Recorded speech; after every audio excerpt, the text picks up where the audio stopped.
Hey everyone, and welcome back to BMX News, a weekly live BMX news show where today we're celebrating Adam Ortiz's birthday. Happy birthday, Adam. Goodbye for the news. Have a good day, everyone. Just kidding.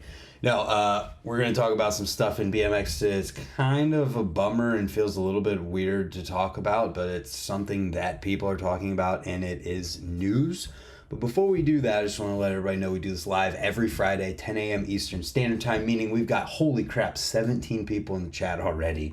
James Ovens, Adam Ortiz, talking about his front brakes and his birthday today. Happy birthday. Ken Nichols, Travis K, Travis Schramm, Catfish, Carey, Sean Chambers, Augustin's in here, Huck Karinsky.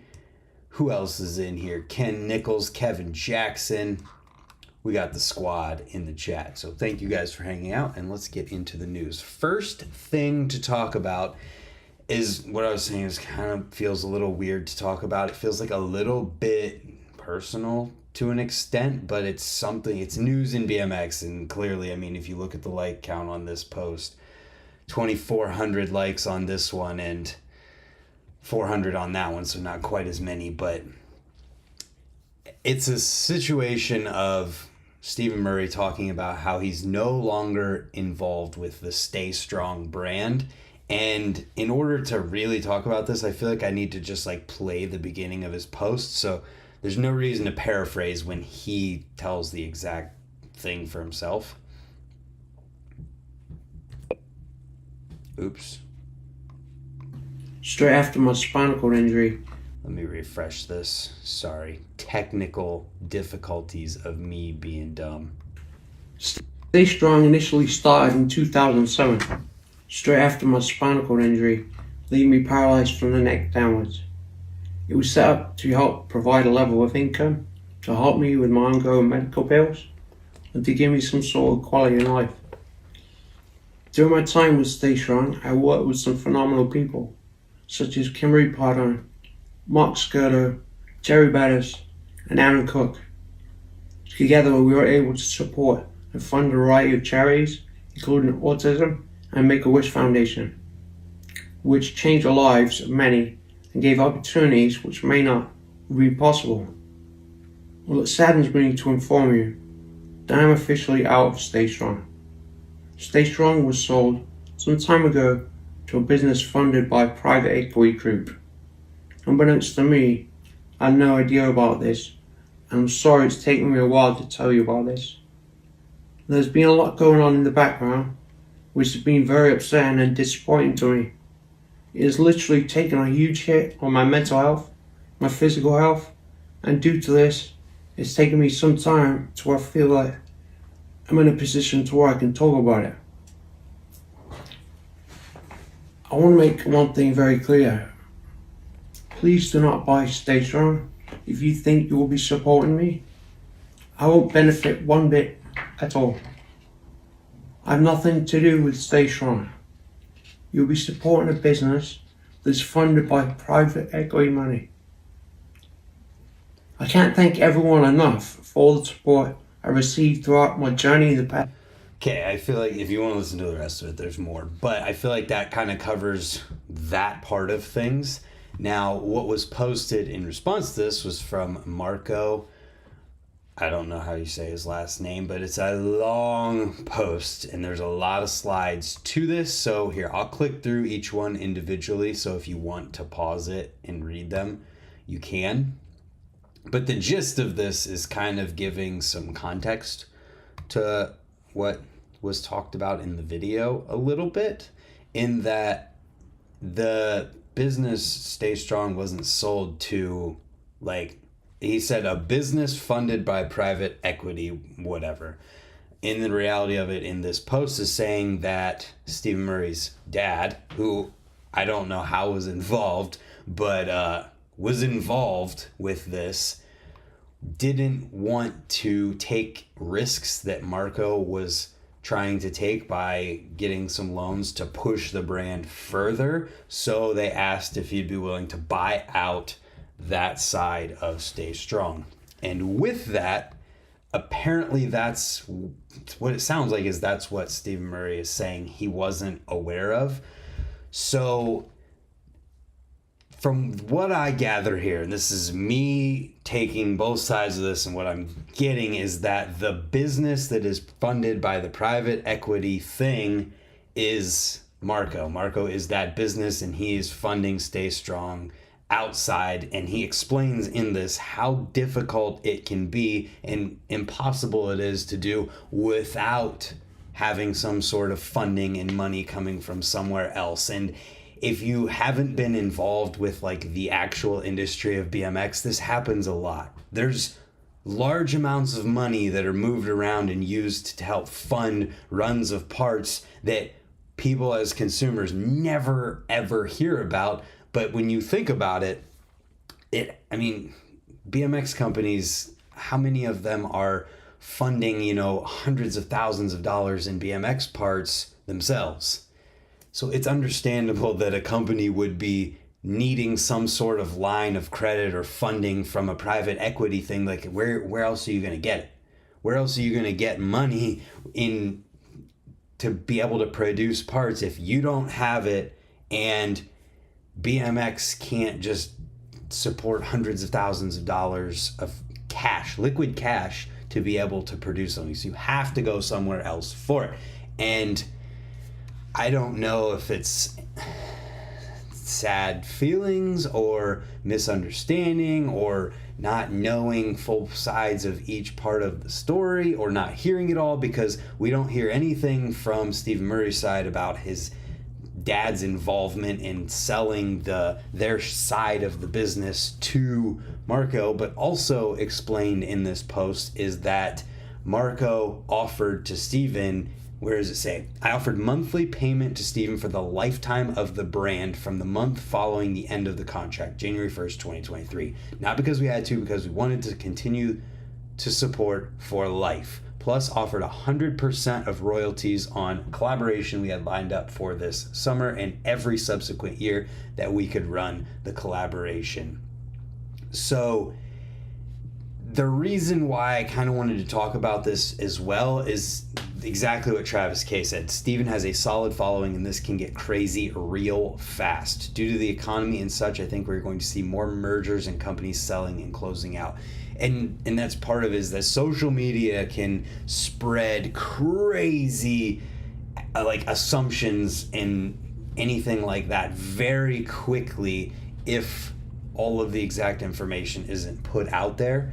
And so when it comes to this whole situation, it's like I understand the side of it where it's like I need funding to be able to make stuff. We can't continue to make stuff unless we have money to make stuff. And you need a lot of money at one time. And if your money is wrapped up in product you're currently trying to sell, how do you get product made for the future? Like it's hard to do. That's why BMX companies go out of business, because it's hard. It's hard to get that kind of cash flow to be able to make parts and have the upfront cost that you need in order to do it.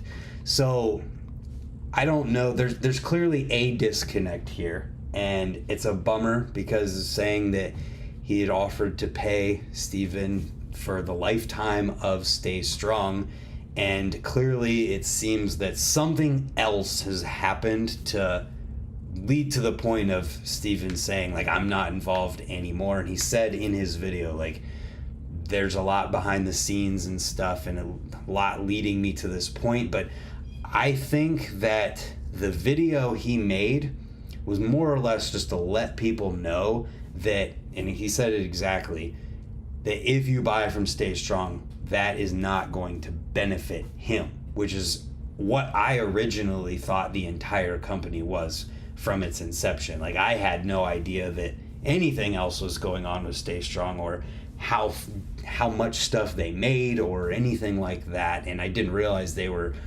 a larger company until this point, because I had just seen a few things here and there from the company. So it's one of those things, like, there are three sides to every story. It says here there's always two sides to every story, as everyone knows. What the reality is, there's three sides to every story. One side, the other side, and somewhere in the middle is the truth. And we don't exactly know what that truth is, but I do think it's important to be aware of the exact reality of what Stay Strong is now, because there are definitely people out there who could be buying Stay Strong stuff and thinking that they're supporting Stephen Murray in some way, when in reality they're not anymore. And that's a bummer, and it sucks that it happened the way it did, but I have no idea what the reality and the middle truth is in this situation. So hopefully there can be some sort of resolution in this. 11 minutes still, first subject. This is a good week. It's just the kind of thing that's like, there's a lot of people freaking out on like Stephen Murray's post, where it's like people... Is that okay? Yeah, I was gonna say there's definitely a lot more, and there was people in the chat here saying Dead Strong and Fake Strong got canceled and all this stuff. When, I mean, Steven's saying this stuff, I don't know if he knows that if it's true what Marco is saying about his dad offering to sell their side of Stay Strong to him. Is like, I don't know. There's stuff I feel like that maybe should have been put out there for people to know in context with this. Like if he had started, like what Marco said at the beginning of his post, if this had started with a saying, 2.5 years ago, that the brand was fully sold to Marco, then yeah, I get it. Easy to make a post hours after Steve made his to make it look like it was a different deal. Yeah, that's true, but at the same time, if there's any kind of misinformation or context missing from this video, it could take away from, it could unnecessarily take away from things. And at the same time as well, Stay Strong, they don't have to do this, but they could have, when this sale happened, put it out there as well. Like, hey, the brand is now 100% under this ownership. We are continuing to support Steven. These products, when they're bought, support him. So it's like, there's a whole thing around this. And I don't know the full story, so I can't make claims or accusations or assumptions or anything like that. All I can do is say, this is what Steven said. This is what Marco said. The truth is somewhere in the middle, and the reality is buying Stay Strong does not support Stephen Murray anymore. So with that being said, that's where I'm going to end this. There's a lot of thoughts and feelings going around out there, but without knowing 100% of what happened and what is going on, just what we can go on is what has been put out there. So with that being said, let's get into the videos from this week. We've got Kai. I'm not going to butcher your last name, but you are a savage on a bike. And this video was very fun to watch. It's called No Vacancy. It's from Canada's West Coast. And just the creativity of the way this guy looks at spots and how he rides them. I mean, there's several times in this video where he does a bar end bonk off of different setups in a rotation, which is crazy in itself, and peg bonk spins and lots of other wild creative spot usage. So I definitely think if you're into the way people use spots, this is a really fun video to watch. Next, Matt Smith, 23, Messerol. This video is another street-centered video where there's just a lot of very, very technical combinations in here. So much different technical riding and spot usage as well. Like that. He's riding a rail. It's a hard 180 nose bonk on a thing beside the rail. So, very technical. Next, Flatland. Vauro Hernandez, part 2. Flatland video, just over 4 minutes long. If you Flatlanders out there need a video to watch this week. Next up, the Dan's Comp Ramp Riders St. Louis Jam coverage. Michael from Dan's told me that he didn't think this video was going to turn out very good, but this video is very good. It turned out awesome. It seemed to cover the jam well. I wasn't there, but Derek from Dan's did the freaking rail grind. It was sick. Watch this video. It seemed like a fun time. And Jamie Spreitzer does a massive over ice back over on a back rail hitching post setup. Next, the BMX Triple Challenge Nashville Finals highlights.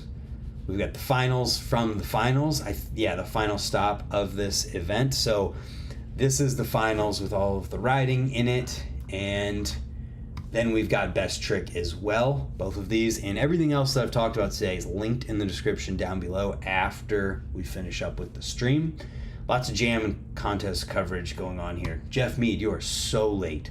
The middle of nowhere contest highlights are up. I filmed and edited this video, and I think it turned out pretty good. So if you hadn't seen or heard of the middle of nowhere contest, this thumbnail gives you a little bit of context, and it was wild. So check it out. And then the movie version of this will be coming next week, I think. Yeah, probably next week. After that, we got a couple older videos. Dirt Bros, Hicks in Action, full video, 1991. All I can think of with this is Diz Hicks. Is Diz Hicks involved? I don't know. I feel like, was this after Diz Hicks time? I don't know. But it's 20-something minutes long from Dirt Bros. And, yeah. Everything from guys like Vic Murphy. I don't think Diz Hicks is involved with this one. Next, Hoffman Bikes Testimony, full video, 2002. So we saw sections from Seth Kimbrough and Matt Hoffman, which I think I'm going to react to that for this week's React video. But we have the full-length video up on the Snakebite BMX YouTube channel now, and it is just under 48 minutes long. Diz was long gone by then. See, I didn't think so. But it just made me think about Diz Hicks because Hicks was in the name. Check it out, Hoffman Bikes Testimony. Next, the InBetween episode 3. It's just a bike. It's an hour and 13 minutes long, essentially, and it is so good. Trent and I did a podcast about it. We'll get to that in a little bit, but this episode is fantastic. It goes through Grant Uby's journey right after Swamp Fest last year and just kind of covers an entire day of filming and life. And also Trent has voiceover in this that gives context and talks a lot about BMX and them, how they became successful in BMX by putting themselves in the right place. And you just watch the video. It's worth watching. It's so good. Next, the product information from this week. There was a Star Wars Mandalorian GT collaboration, which is so cool to me. You can see the bike here, Mandalorian on the down tube. The seat is rad. The pads are rad. The badges are rad. This is so cool. I want the head tube or the bar pad or the frame pad. That's all I want. I don't want the whole bike. I just want one of those because it's got Mando and the kid on there. It's super cool. So this is linked in the description. You can buy it now for $1,200. There's an interview up on Our BMX about this project. Just a couple quick questions with Ben Ward, who was involved directly with this project. I can't speak. Then we've got a Fairdale and Vans bike, as well as some shoes. This is an animatic made by Taj that is just a fun little animatic with a giraffe and a story. And then there's some shoes, which the shoes are honestly pretty cool. The shoe in the little van stripe is a a giraffe. How cool is that? And then there's the Fairdale giraffe logo on the front, giraffe on the back. Just pretty cool idea. I don't know. It's kind of fun. Then we've got S&M's Factory Friday from last week, where they're producing the Young Buck frames, which is the Max Miller, Milky, and Cole Volcker signature frame. All of the same geometry, but there's 3 different colorways, and those will be coming soon. And there's 3 different sizes because each of the 3 of them ride a different size. And then, of course, the new Factory Friday will be going up today, and there's a new set of handlebars in this Factory Friday coming today that I never would have thought I would have seen made before. They are tall, we'll put it that way. After that, the interviews section from this week. We got a Linda Grabner bike check on the Bloom, just with some questions and insight and an entire list of parts for the bike with pictures. After that, we get to the Trent Lutzke and the InBetween podcast that I did with him, where we just talked about the whole everything behind the scenes with that episode. And Grant jumped on here towards the end as well, so we talked with both of them, and this was a fun chat, hearing the behind the scenes of this video, and I had a great time doing it. The graphics on the soles of the Vans are sick too. Well, they should have had pictures, dang it. I want to see them. Maybe we have to go to Vans' website to see those. Either way. Next, another More BMX podcast, this time with Jeremy Malott, and I did a bike check with him, so both are linked at the same spot. But I did podcast last night with Jeremy just to learn more about him, because I feel like there's not a ton out there just to teach you about someone like Jeremy and just who he is as a person. So we talked for over an hour and a half. I got to know him a bit more, and it was a really good chat, I think. And you get to hear how solid of a person he is. We talk about X Games, which is like a week away at this point, something like that.